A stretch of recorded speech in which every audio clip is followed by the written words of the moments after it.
Film ini diawali dengan seorang laki-laki yang bernama Elliot yang sedang mengambil foto seekor mayat. Dia ini adalah pemilik jasa pemakaman yang bertugas untuk mempersiapkan dan mendandani mayat sebelum dimakamkan. Dan film pun dimulai. Psikopat penggila mayat. Scene diawali dengan adegan tandur atau bercocok tanam ya. Namun di sini terlihat ceweknya kayak nggak menikmati adegan tersebut. Entah karena ukurannya kurang gede atau sudah terlalu lebar ya. Cewek ini bernama Anna. Dia ini adalah seorang guru. Dan cowok ini bernama Paul. Dia ini adalah seorang pengacara. Paul yang kepikiran dengan sikap Anna tadi kemudian bertanya kepada Anna. Tapi Anna nggak ngaku kalau sebenarnya dia ini mengidap sebuah penyakit. Entah penyakit apa ya. Kemudian pas di sekolah, Anna melihat seorang anak yang bernama Jack yang sedang dibully oleh dua anak lainnya. Anna pun melerainya. Jack ini adalah seorang anak yang pendiam ya, yang nggak terlalu banyak bicara. Pas pulang sekolah, Anna mengalami peristiwa di mana lampu sekolah yang ada di belakangnya itu tiba-tiba mati semua dan kemudian muncul Jack. Sepertinya Anna ini tadi mengalami halusinasi. Kemungkinan ya ini disebabkan oleh penyakit yang dideritanya itu. Kemudian Anna pergi menghadiri acara duka, yaitu guru pianonya yang sudah meninggal. Dan di sini Anna sekilas melihat mulut mayat ini terbuka, tapi itu kemungkinan juga cuma halusinasi Anna saja. Malamnya Paul berencana untuk melamar Anna di sebuah restoran.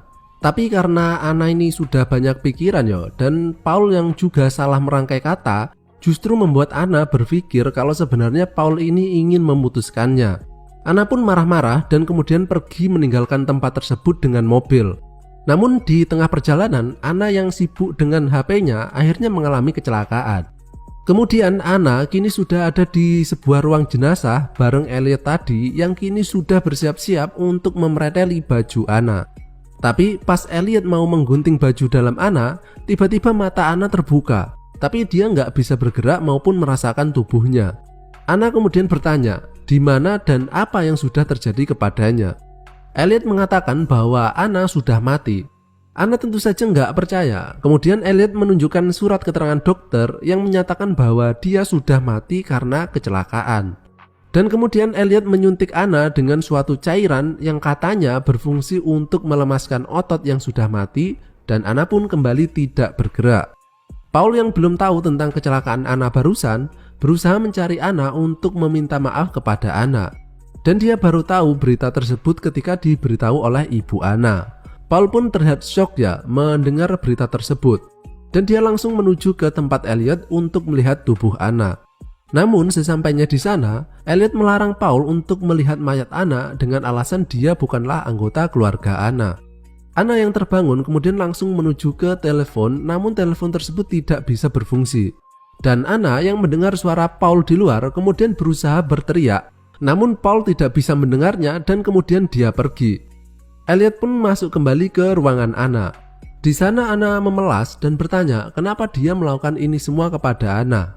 Dan Elliot mengatakan kembali bahwa Anna sudah mati. Tapi bagaimana mungkin orang yang sudah mati masih bisa bergerak atau berbicara? Elliot berkata bahwa Anna bisa melakukan itu semua bukan karena Anna masih hidup, melainkan Elliot ini memiliki kemampuan untuk berbicara kepada orang mati yang jiwanya masih belum pergi ke dunia selanjutnya. Jadi Elliot ini mengaku kalau dia ini kayak punya mata batin gitu atau IndiHome, dimana tugas Elliot ini adalah untuk membantu arwah tersebut untuk bisa menerima keadaan bahwa dirinya saat ini sudah mati. Di sisi lain, Paul kadang-kadang melihat penampakan Anna di hadapannya. Mungkin karena Paul ini merasa bersalah yo, jika memang benar Anna sudah meninggal dan itu terjadi setelah dia bertengkar dengan Anna.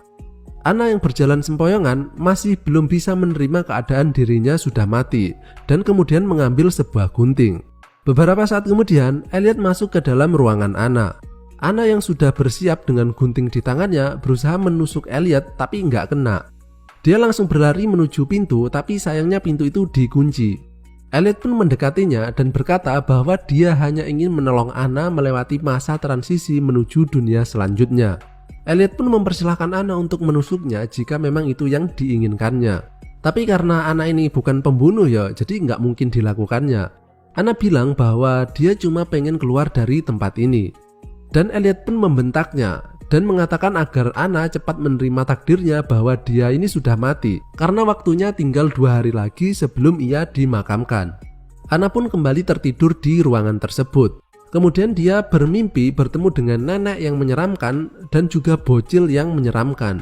Mereka bilang bahwa Anna masih belum siap. Dan ketika terbangun, Anna pun merasa frustasi dan menghancurkan semua peralatan di ruangan tersebut. Keesokan harinya, Jack datang ke tempat Elliot yang mengira bahwa hari ini adalah hari pemakaman Anna, tapi ternyata bukan. Dan di sini Jack yang melihat Elliot yang sedang menata sebuah acara pemakaman, kemudian agak tertarik dengan hal tersebut. Elliot kembali ke dalam ruangan Anna dan membawakan sebuah baju yang nantinya akan dipakai Anna di acara pemakamannya. Dan ketika Elliot keluar, ternyata Anna tadi mengambil kunci milik Elliot. Anna pun langsung mencoba kunci tersebut. Tapi karena jumlahnya terlalu banyak, dia pun menjadi gugup sampai mematahkan salah satu kuncinya. Elliot yang kebetulan bensinnya hampir habis kemudian mampir untuk mengisi bensin. Dan ketika ia merogoh sakunya, di sini ia sadar bahwa kuncinya hilang. Elliot pun segera kembali ke rumah. Anna yang sekarang sudah berhasil membuka pintu depan, akhirnya kembali masuk karena di depan sudah ada Elliot yang pulang. Anna yang tidak bisa menemukan jalan keluar, kemudian menuju ke lantai atas untuk mencoba menelpon Paul. Tapi Paul tidak bisa mendengar jelas suara Anna, sehingga dia mengira itu adalah telepon iseng dan dia pun menutupnya. Elliot pun menemukan Anna dan di sini dia bilang bahwa hanya Elliot saja yang bisa mendengar suara orang mati. Dia pun menunjukkan tampilan Anna di sebuah cermin, dan di sini terlihat bahwa Anna memiliki bentuk yang sudah mirip seperti mayat. Dari sini pun Anna menyadari kalau dia memang beneran sudah mati.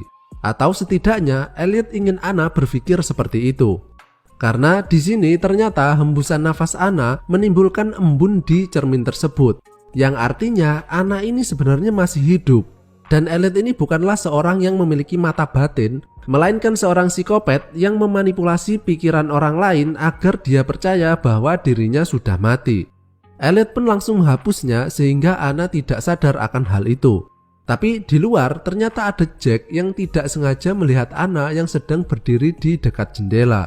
Dari sini Anna yang sudah percaya bahwa dirinya sudah mati akhirnya pasrah menerima takdir tersebut. Dia pun sudah tidak perlu memakai baju, karena ngapain mayat pakai baju toh.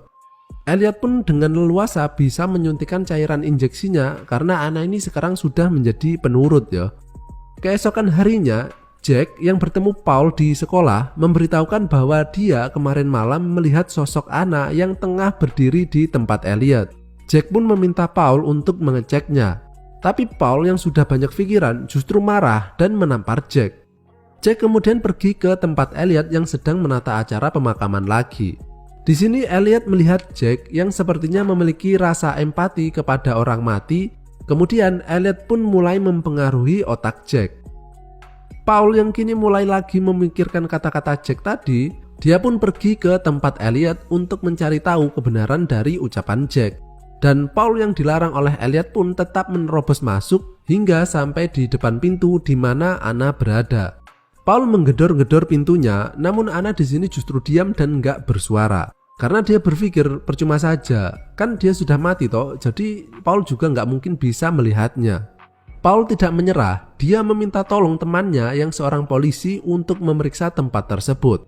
Tapi kan nggak mungkin ya seorang polisi menggeledah suatu tempat tanpa tuduhan atau bukti apapun. Paul berpikir bahwa mungkin saja Anna yang sekarang masih hidup diberikan obat atau sejenisnya yang mengakibatkan dia seperti orang mati. Dan memang itulah sebenarnya faktanya. Anna selama ini disuntik dengan cairan yang bernama hydronium bromide yang menyebabkan efek melumpuhkan badan sampai keadaan yang mirip seperti orang mati. Elliot kini tengah memakaikan baju Anna yang besok sudah bersiap untuk proses pemakaman, sambil mendengarkan segala penyesalan Anna selama ia masih hidup. Elliot pun memberikan kesempatan terakhir dan mengajak Anna untuk keluar dari ruangan tersebut. Namun Anna tidak mau. Dan disinilah Elliot mengatakan bahwa sebenarnya kebanyakan manusia itu tidak takut untuk mati, melainkan takut untuk hidup. Elliot kemudian menggali lubang untuk pemakaman Anna dan di sana terlihat Jack yang membantunya. Dan di sini Elliot juga mulai mengisi otak Jack dengan ideologi yang dimilikinya yang membuat dia menjadi orang seperti saat ini. Elliot kemudian mempersiapkan Anna dan juga hendak menyuntikkan cairan hydronium tadi agar Anna tidak bergerak seperti orang mati. Namun Anna meminta sebuah cermin untuk melihat seperti apa tampilannya untuk terakhir kalinya. Di sini Anna secara tidak sengaja menghembuskan nafasnya ke cermin dan dari sinilah dia tahu kalau sebenarnya dia ini masih hidup. Anna pun meronta, namun Elliot kembali berhasil menyuntiknya dengan cairan hydronium. Dan kemudian Elliot mengambil foto Anna tersebut. Beberapa saat kemudian acara pun dimulai. Banyak orang yang menghadiri acara pemakaman Anna, termasuk ibunya dan juga Paul. Paul pun merasa sedih ketika akhirnya bisa melihat tubuh Anna yang sekarang memang sudah tidak bisa bergerak. Paul kemudian mencium Anna untuk terakhir kalinya dan ketika Paul mulai pergi, di sini terlihat tubuh Anna mulai bisa bergerak. Namun Elliot segera menutup peti tersebut sehingga tidak ada yang menyadarinya. Dan ketika Anna sudah tersadar sepenuhnya, dia kini tengah dikubur hidup-hidup. Setelah acara selesai, terlihat Elliot yang kemudian menempelkan foto Anna tadi di dinding kamarnya, beserta kumpulan banyak banget foto-foto orang lain yang merupakan korban-korban Elliot sebelumnya yang sama seperti Anna. Scene kemudian berganti. Terlihat Jack yang kini juga tengah mengubur seekor anak ayam hidup-hidup. Ya, jadinya Jack sekarang ini pun juga memiliki perilaku yang sama dengan Elliot ya. Sementara itu, Paul yang merasa berduka kini terlihat sedang mabuk. Dan kemudian Elliot menghampirinya dan berkata bahwa mungkin saja saat ini Anna masih hidup jika ia cepat membongkar kembali kuburan Anna. Paul pun kemudian langsung menuju keluar dan mengendarai mobilnya untuk menuju ke kuburan Anna. Di saat yang bersamaan, Anna yang berada di dalam peti terlihat mulai kehabisan udara. Paul pun kemudian secara cepat membongkar kuburan Anna dan menarik Anna keluar. Anna pun terlihat kembali bernafas dan Paul pun merasa lega. Tapi beberapa saat kemudian, Paul terbangun dan kini ia sedang berada di ruang milik Elliot. Dan ternyata sebenarnya Paul tadi ketika mengendarai mobil dalam keadaan mabuk, kemudian dia mengalami kecelakaan. Jadi scene yang memperlihatkan Paul tengah membongkar kuburan Anna tadi itu ternyata cuma halusinasi saja. Sedangkan kenyataannya Paul kini sudah dinyatakan tewas.